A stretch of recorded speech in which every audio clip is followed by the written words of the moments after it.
మనము యోసేపు గురించి చెప్పుకుంటున్నాం కదండీ! అవును. యోసేపు ఏ విధంగా ఉన్నాడండి? నమ్మకస్తుడుగా ఉన్నాడు. విశ్వాస పాత్రుడుగా ఉన్నాడు.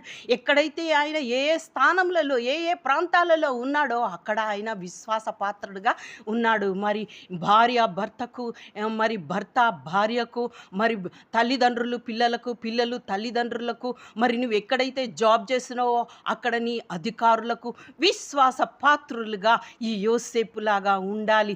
నీతి క్రియలు అనే వస్త్రమును ధరింప చేసుకోవాలి. ఆదికాండము 41:42లో ఆయన చేతి ఉంగరము, రాజు యొక్క చేతి ఉంగరమును తీసి సన్నపు నార బట్టలు అతనికి తొడిగించాడు. ఈ సన్నపు నార బట్టలు ఏంటి అంటే లేవి కాండము 16:4లో ఉన్నట్లయితే సన్న నార బట్టలు ఏంటిది? ప్రతిష్ట వస్త్రములన్నట్టు ఈయన ధరించడు. ఈయన ప్రతిష్ఠించినాడు నీతిమంతుడని.